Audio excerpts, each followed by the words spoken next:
So here we are adding and subtracting three fractions.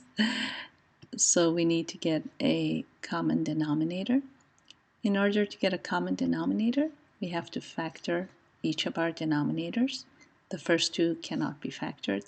The last one, the third one, is a difference of squares. It gets factored into 3x minus y times 3x plus y. So our LCD is going to be 3x minus y times 3x plus y.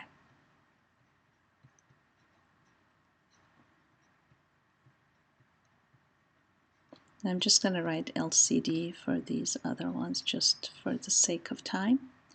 So we have to multiply the first one by 3x plus y over 3x plus y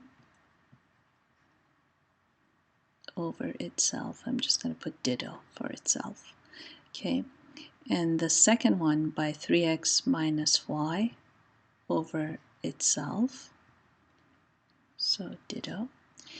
And the last one, we don't have to multiply by everything because we already have the LCD that we want in the denominator.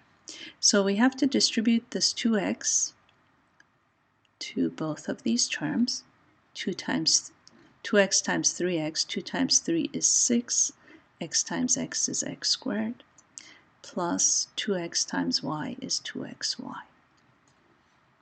Now we're going to distribute the 3x to both of these terms. 3x times 3x, 3 times 3 is 9, x times x is x squared, and then minus 3xy.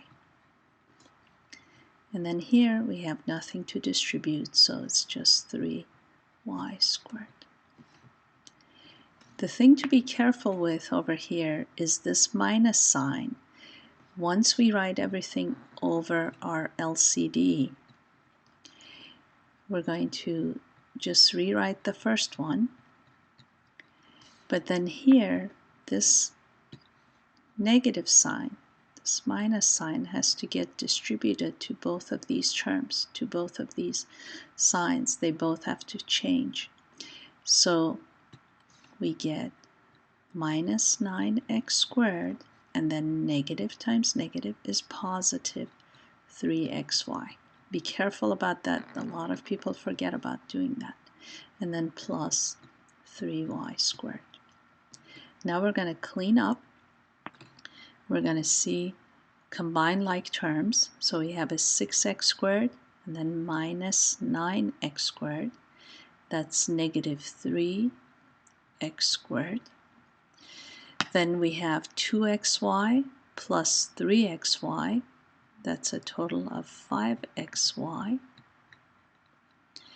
And then we have plus 3y squared. Over our LCD, which is 3x minus y times 3x plus y.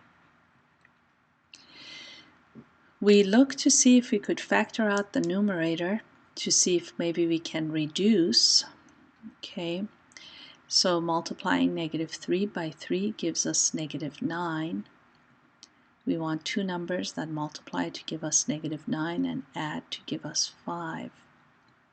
Well, there are no such two integers that do that, okay, because all the factors of 9 are 9 and 1, and 3 and 3, and none of those, in this case, subtract to give us 5, because we want one of them to be negative.